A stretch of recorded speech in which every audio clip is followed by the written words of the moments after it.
Espèce de clochard sale, dégage d'ici, avant que je t'embarque pour trouble à l'ordre public, cracha l'officier Daniels, son ton venimeux, perçant le bruit joyeux de la parade. Jeremiah Cole, un homme noir sans abri d'une quarantaine d'années, se tenait là, figé sous le regard indifférent de la foule. Ses vêtements usés et son visage marqué par les épreuves ne masquaient pas sa dignité tranquille. La ville bruissait de patriotisme, drapeaux flottants, fanfares retentissantes, familles en liesse pour la fête nationale. Mais pour Jeremiah, ce n'était qu'un rappel cruel de son exclusion. L'officier le poussa violemment, le faisant trébucher sur le trottoir. Sarah, une jeune journaliste qui passait par là, filma la scène sur son téléphone.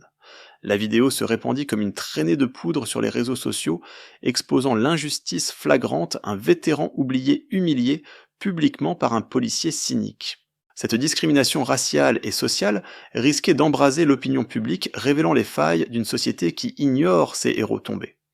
Pourtant, en Jeremiah sommeillait une force résiliente, forgée au feu des batailles passées, prête à transformer cette humiliation en un appel à la justice. Jeremiah Cole était un homme façonné à la fois par les champs de bataille et les ruelles. À la fin de la quarantaine, sa carrure autrefois robuste portait désormais le poids des années passées dans la rue. Sa barbe mêlée de gris encadrait un visage marqué par le soleil, la pluie et les nuits sans sommeil. Chaque ride racontait une histoire, celle du sacrifice ou celle de la survie. Son manteau déchiré aux manches gardait encore des traces de sable du désert, souvenir d'une époque où il était marine et non un homme grelottant sur les bancs publics. Ses matinées commençaient toujours de la même façon. Il se lavait le visage à l'eau glacée d'un lavabo public, lissait ses cheveux d'un geste de la main et murmurait une prière que lui seul entendait. Les cafés lui offrirent de la chaleur au prix de regards insistants et les refuges un lit si une place se libérait. Il arpentait la ville avec une dignité discrète sans jamais mendier, se contentant d'un signe de tête poli quand un inconnu glissait une pièce dans son gobelet. Derrière cette façade calme des fantômes l'habitaient. Des nuits remplies d'explosions en écho de noms de frères tombaient du silence d'une famille qui s'était éloignée. Pour Jeremiah, la paix signifiait l'engourdissement. Il était plus sûr de rester invisible. Mais après l'incident du défilé, cette invisibilité s'était fissurée. La bousculade se rejouait sans cesse dans sa mémoire, non à cause de la douleur, mais à cause du regard ferme de Sarah, sa décision de témoigner. Pour la première fois depuis des années, quelqu'un l'avait vu non comme un fardeau, mais comme un homme. Dans cette reconnaissance, Jeremiah sentit renaître un désir enfoui par les lutter non avec ses poings, mais avec la vérité. Il ne resterait plus silencieux. Le lendemain du défilé, la vidéo de Sarah avait déjà fait le tour des réseaux sociaux. Des millions de vues en quelques heures. Le court extrait montrait Jeremiah vacillant sous la poussée d'un policier en uniforme, tandis que la foule détournait le regard. Mais, au-delà de l'image, ce qui frappait, c'était le contraste entre la dignité silencieuse de l'homme et l'arrogance méprisante de l'agent. Dans un petit bureau de rédaction, Sarah montrait son enregistrement à son rédacteur en chef. L'air saturé de bourdonnements d'ordinateurs et de téléphones qui sonnaient, l'ambiance nerveuse, contrastait avec la gravité des images. « Ce n'est pas juste une altercation de rue, insista-t-elle. Cet homme est un vétéran, et il a été humilié publiquement. » Le rédacteur sceptique croisa les bras. « Les gens exagèrent toujours, et puis, tu sais que la police nie déjà tout. » De l'autre côté de la ville, le département de police réagissait vite. Une conférence de presse fut organisée. Le chef affirma devant les caméras « L'agent Daniels a agi dans le cadre du contrôle de foule. Aucune brutalité, aucune faute. L'homme en question perturbait la circulation. » Des mots bien rodés destinés à étouffer l'incendie. Jeremiah lui se tenait assis sur un banc à l'arrière de la salle, invité par Sarah pour assister à la déclaration. Chaque phrase prononcée par le chef résonnait comme une gifle supplémentaire. Était-il donc invisible à ce point ? Même avec des preuves filmées, la vérité pouvait être balayée d'un revers de main. Le soir même, des débats éclatèrent en ligne. Certains saluaient Jeremiah comme un symbole d'injustice flagrante. D'autres le traitaient de menteur de parasite ou d'ex-soldat raté. L'opinion publique se scinda, chacun projetant sa colère ou ses préjugés sur son visage fatigué. Dans l'appartement exigu de Sarah Jeremiah, resta longtemps silencieux, fixant la vidéo qui tournait en boucle sur son téléphone. Enfin, il murmura « Toute ma vie, j'ai appris à obéir, à rester dans les rangs. Mais ça... Je ne peux plus l'accepter. Sarah posa une main rassurante sur son épaule. Alors on se battra, ensemble. Quelques jours plus tard, ils franchirent les portes d'une chaîne d'information locale. Les couloirs sentaient le café froid et la tension. Devant les caméras, Jeremiah prit une inspiration profonde. Sa voix grave et tremblante résonna. « Je m'appelle Jeremiah Cole. J'ai servi 2 fois sous le drapeau de ce pays. J'ai vu mes frères tomber. Et aujourd'hui, je suis traité comme un déchet. Mais je refuse de rester silencieux. Pas seulement pour moi, mais pour tous ceux qu'on ignore, qu'on efface. » La salle resta figée un instant, puis le murmure des journalistes reprit notant chaque mot. Mais au poste de police, Daniels serra les poings en voyant l'intervention à la télévision. « Ce clochard croit vraiment qu'il peut salir mon nom, » grinça-t-il devant ses collègues. Un ricanement collectif lui répondit. Le système était de son côté. Un avertissement officiel fut rapidement envoyé à Jeremiah. S'il continuait à diffuser de fausses accusations, il risquait des poursuites pour troubles à l'ordre public. La menace était claire. Le combat s'annonçait inégal, un homme sans toit, sans ressources, face à une institution entière. Mais dans les yeux de Jeremiah brillait désormais une flamme nouvelle. Il avait enduré le mépris, la faim, les nuits glaciales. Ce qu'il ne supporterait plus, c'était l'injustice faite au silence. Et au milieu de la tempête numérique et médiatique, une vérité simple commençait à s'imposer, ce n'était plus seulement l'histoire d'un sans-abri. C'était le miroir d'une société. La vidéo avait transformé Jeremiah en symbole, mais dans sa réalité quotidienne, rien n'avait changé. La rue restait la même dure, froide, indifférente. Les regards qu'il croisait oscillaient désormais entre admiration et hostilité. Certains le félicitaient d'une tape dans le dos, d'autres crachaient à ses pieds. La célébrité soudaine ne lui apportait ni réconfort ni sécurité. Il passait ses nuits dans une tente de fortune, sous un pont le bruit des voitures, au-dessus, résonnant comme des obus lointains. Parfois, dans son demi-sommeil, il sursautait en croyant entendre les cris de ses camarades tombés. La guerre n'était jamais vraiment partie. Elle s'était simplement transformée, prenant les visages des passants pressés, des policiers arrogants, des fonctionnaires indifférents. Un matin, il trouva son abri vandalisé. Sa couverture avait été lacérée, ses maigres affaires jetées dans la boue. Un mot griffonné sur un carton restait planté devant l'entrée, « Parasite ». Jeremiah ramassa les morceaux en silence, ses mains tremblant non de peur, mais d'une tristesse familière, comme si le monde voulait lui rappeler qu'il n'avait pas sa place.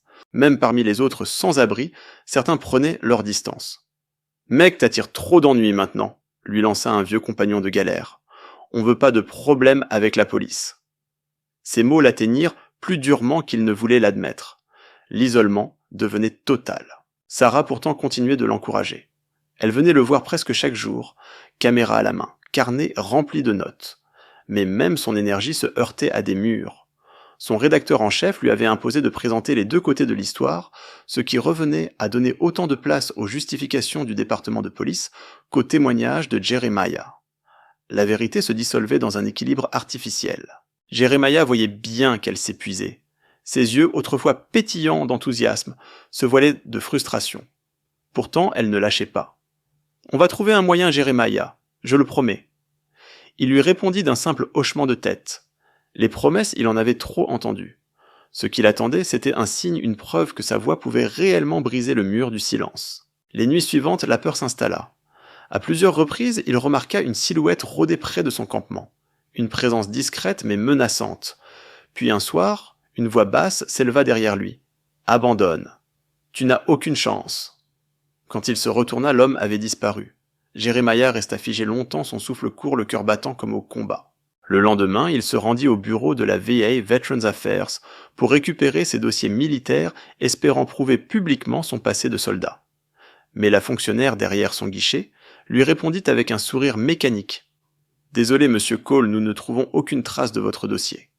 Peut-être une erreur de classement ?» Il sentit ses jambes vaciller. Son identité, même celle qu'il avait soutenue toutes ces années, semblait effacée. Ce soir-là, Jeremiah s'assit seul sur un trottoir, regardant les passants défiler sans lui prêter attention. La ville vibrait de vie, mais lui n'était qu'une ombre. Ses mains se serrèrent l'une contre l'autre. L'envie de tout abandonner, de replonger dans l'anonymat le traversa violemment. Pourquoi continuer ? Pourquoi se battre quand tout semblait orchestré pour le réduire au silence? Mais, au fond de lui, une autre voix murmurait plus profonde, plus ancienne, celle de ses frères d'armes tombés au combat, celle des nuits passées à protéger ses camarades, même au prix de sa propre vie. Tiens bon, semblait-elle dire. Tiens bon, pas seulement pour toi. Lorsqu'il croisa son reflet dans une vitrine, il vit plus qu'un homme brisé. Il vit un survivant. Et ce survivant comprit que l'isolement faisait partie du test. On l'avait laissé seul sur les champs de bataille, il avait continué à avancer. On l'abandonnait encore aujourd'hui, mais il avancerait malgré tout. Alors, sous les néons blafards de la ville, Jeremiah se redressa. Il savait qu'il avait franchi un point de non-retour. On voulait son silence. Il donnerait sa voix. Sarah éclata en sanglots dans son salon encombré de papier. « Je suis désolé, Jeremiah. Je ne sais plus quoi faire. Ils sont trop puissants. » L'histoire avait atteint un point où le silence n'était plus possible. Les témoignages recueillis par Sarah circulaient désormais sur plusieurs plateformes indépendantes, relayées par des associations d'anciens combattants. Un hashtag en soutien à Jeremiah commença à apparaître, Justice pour Jeremiah. Chaque jour, des milliers de messages affluaient, exigeant une enquête sur le comportement de l'agent Daniels, et plus largement sur la manière dont la ville traitait ses vétérans sans abri. La pression devint telle que la mairie ne put plus l'ignorer. Une commission publique fut convoquée. Les caméras, les journalistes et la foule s'entassèrent dans une salle municipale d'ordinaire déserte. Jeremiah, vêtu d'un costume simple qu'une association caritative lui avait prêté, entra tête haute. Ses mains tremblaient légèrement, mais ses yeux reflétaient une détermination qu'on ne pouvait plus lui retirer. À la surprise générale, un invité inattendu prit place ce jour-là, le général Marcus Wright, 5 étoiles, figure respectée dans tout le pays. Lorsqu'il s'avança vers le micro, le silence tomba dans la salle. « J'ai servi aux côtés de Jeremiah Cole, déclara-t-il d'une voix ferme. C'est un homme de courage et d'honneur. Le pays lui doit respect, pas humiliation. » Ces mots résonnèrent comme un coup de tonnerre. Le poids de son grade, de son expérience, donnait une crédibilité indiscutable au récit de Jeremiah. Les médias, jusque-là hésitants, flairèrent le tournant. Sarah diffusa en direct la déclaration du général. Les réactions furent immédiates. Les journaux nationaux reprirent l'affaire, les chaînes d'information lui consacrèrent des débats entiers. La voix solitaire de Jeremiah s'était transformée en un écho collectif. Sous cette pression, le département de police annonça la suspension de Daniels en attendant les résultats d'une enquête interne. Mais pour Jeremiah, ce n'était pas suffisant. Il prit la parole devant la commission, son souffle mesuré, sa voix chargée d'émotion. Ce n'est pas seulement une question entre moi et un policier. C'est la question de tous ceux qu'on rejette après qu'ils ont donné leur vie à ce pays. Nous ne sommes pas des fantômes. Nous existons. La salle éclata en applaudissements. Certains journalistes baissèrent les yeux émus. Dans les jours qui suivirent, de nouveaux témoignages affluèrent. Des sans-abri racontèrent les violences subies de la part d'agents. Des familles dénoncèrent la lenteur et la négligence des services aux anciens combattants. L'affaire Jeremiah Cole était devenue une loupe braquée sur un système malade. Daniels, lui, se retrouva isolé. Ses collègues qui riaient autrefois à ses blagues méprisantes prirent leur distance. Les sponsors locaux qui soutenaient le département de police se retirèrent, craignant d'associer leur image à un scandale grandissant. Finalement, le couperet tomba, l'agent fut révoqué pour faute grave. Pour Jeremiah, ce fut une victoire. Mais pas seulement la sienne. Lorsque le général Wright lui remit publiquement une médaille retrouvée dans les archives militaires, sa bronze star égarée depuis des années, Jeremiah sentit ses jambes faiblir. La salle entière se leva. Ce n'était pas un trophée. C'était la reconnaissance enfin de son existence. Sarah, caméra en main, filma chaque instant. Elle savait que ce moment resterait gravé dans l'histoire. Mais elle voyait aussi derrière le sourire fragile de Jeremiah, la fatigue immense, les cicatrices invisibles. La soirée se termina dans un mélange de soulagement et d'émotion. Jeremiah, assis sur les marches de l'hôtel de ville, regarda la foule se disperser. Sarah s'assit à côté de lui. « Tu as gagné, Jeremiah, dit-elle doucement. Il secoua la tête. « Non. J'ai juste montré que je pouvais me tenir debout. La vraie victoire, c'est si d'autres trouvent la force d'en faire autant. » Il leva les yeux vers le ciel nocturne. Pour la première fois depuis longtemps, il sentit une paix fragile naître en lui. Ce n'était pas la fin du combat, mais une étape décisive. Le général Wright, fidèle à sa parole, lui rendait parfois visite également. Il parlait du passé des frères d'armes disparus de ce pays qu'ils avaient servi et qui avaient failli les oublier. Ces conversations réchauffaient le cœur de Jeremiah, mais elles rappelaient aussi l'ampleur des pertes. L'affaire Jeremiah Cole ne disparut pas complètement avec les gros titres. Elle avait laissé des traces profondes. Dans les semaines qui suivirent, plusieurs associations de vétérans lancèrent une pétition nationale réclamant une réforme de l'aide aux anciens combattants sans abri. Des milliers de signatures affluèrent, forçant le Congrès à ouvrir une enquête parlementaire. À l'échelle locale, la mairie annonça la création d'un programme de logement prioritaire pour les vétérans. Des journalistes inspirés par Sarah commencèrent à enquêter sur d'autres cas de brutalité policière passés sous silence. L'histoire d'un homme oublié avait ouvert une brèche dans le mur de l'indifférence. Jeremiah lui refusa les projecteurs.